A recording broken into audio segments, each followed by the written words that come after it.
If a general emergency is declared by a nuclear generating plant in Minnesota, reception centers will be set up and staffed, and ambulance personnel will support the medical treatment station.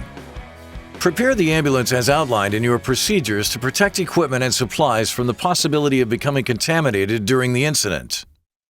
Prepare a gurney by using 2 overlapping sheets, one at the top and one at the bottom of the gurney. This will be used to wrap or cocoon a contaminated patient to ensure that radioactive material will be contained. When notified of a medical emergency at the reception center, respond to the scene wearing the dosimetry and personal protective equipment outlined in your procedures. If the patient has already been monitored and is not contaminated, treat them following normal protocols. If they are known to be contaminated, or if the patient has not been monitored and you are unsure if they are contaminated, treat them as contaminated and follow strict contamination control measures. Ensure you're wearing at least 2 pairs of gloves and stabilize and treat the patient as necessary. During patient care, life-threatening injuries or trauma situations take priority over contamination control.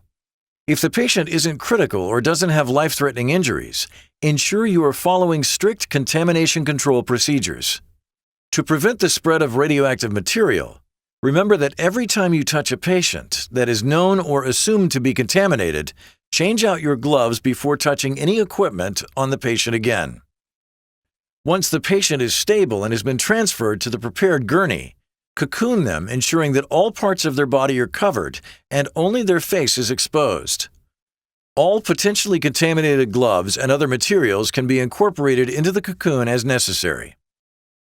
After the patient has been loaded and transported to the hospital, unload the patient and align the ambulance gurney with the hospital gurney. Assist with the patient transfer as necessary. Before departing, the hospital staff will survey personnel, equipment, and the ambulance. If low levels and/or small areas of contamination are found, these may be cleaned as necessary.